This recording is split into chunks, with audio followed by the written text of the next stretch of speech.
Revolution and Represent 107.3 FM. My name is Tariq. Now, listeners, you may remember not too long ago we had a spoken word artist by the name of Sully Breaks. Came down, dropped a live session, and a lot of you were excited about that. I was excited this morning when I opened up a package, had no idea what it was. Opened it up, put it in the player, pressed play, and it totally blew me away. It's his brand new piece from his brand new The Dorm Room EP. I'm gonna have to let spoken word do what it does best and let it speak for itself. Brand new Sully Breaks.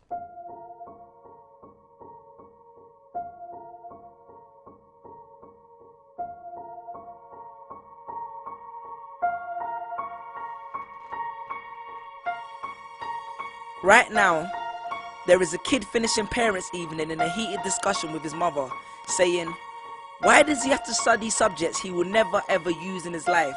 And she will look at him blank-eyed, stifle a sigh, think for a second, and then lie.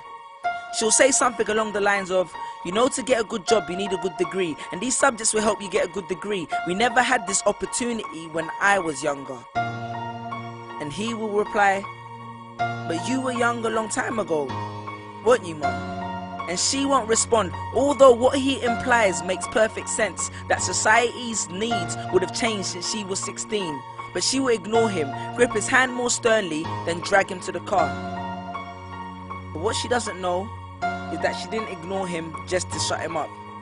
She didn't lie because they were just returning from parents' evening and an argument in the hallway would look bad on her resume. She won't lie because she just spent the last 1 hour convincing a stern-faced teacher that she will ensure that her child studies more at home. No, she will lie simply because she does not know any better herself. Although her whole adult life she has never used or applied Pythagoras' theorem, pathetic fallacy, and still does not know the value of x, she will rely on society to tell her that her child, who has one of the sharpest minds in the school, is hyperactive, unfocused, easily distracted, and wayward. Students, how many equations, subjects, and dates did you memorize just before an exam never to use again? How many A grades did you get which were never asked for when you applied for a job? How many times have you remembered something 5 minutes just after the teacher said stop writing, only to receive your results 1 month later to realize that you were only 1 mark short of the top grade? Does that mean remembering 5 minutes earlier would have made you more qualified for a particular job? Well, on the application form it would have.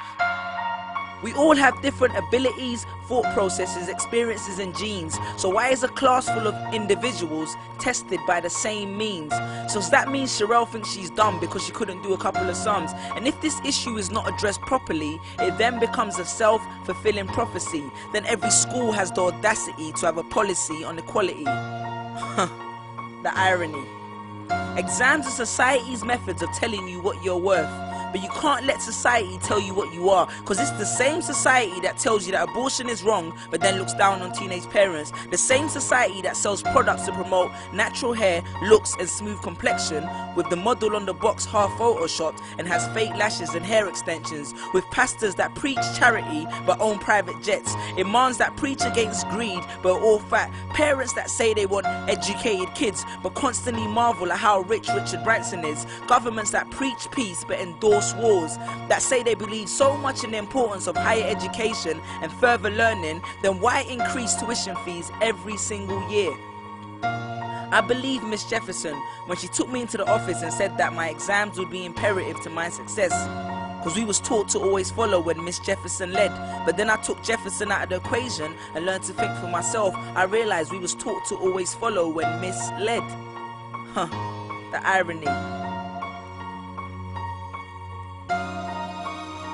Test us with tests, but the finals are never final, because they never prepare us for the biggest test, which is survival. And what I suggest is fairly outlandish, so I do not expect everyone to understand this, except for the kids who knows what it feels like to be worth no more than that D or that A that you get on results day, and the ones whose best stories were never good enough for the English teacher, because apparently you missed out key literal techniques, did not follow the class plan, and the language was too informal for him to understand. But then he'd reference Hamlet and Macbeth, and you'd fight the the urge to express your contempt by partially clenching your fist with only your medius finger left protruding in the middle of your hand, and then asks if he was aware that Shakespeare was known as the innovator of slang, or the kid at the back of the class who thinks, why am I studying something that doesn't fuel my drive? But then when confronted with a maths problem, his eyes come alive. So this one is for my generation, the ones who found what they were looking for on Google, the ones who followed their dreams on Twitter, pictured their future on Instagram, accepted destiny on Facebook. This one's for my failures and my dropouts, for my unemployed graduates, my shop assistants, cleaners and cashiers with bigger dreams, my self-employed entrepreneurs, my world changers and my dream chasers. Because the purpose of why I hate school but love education was not to initiate a worldwide debate, but to let them know that whether 72 or 88, 44 or 68, we will not let exam results decide our fate. Peace. Just these pictures on my phone, sitting all alone, visualizing home. And all my friends were just these pictures on my phone, pictures on my phone.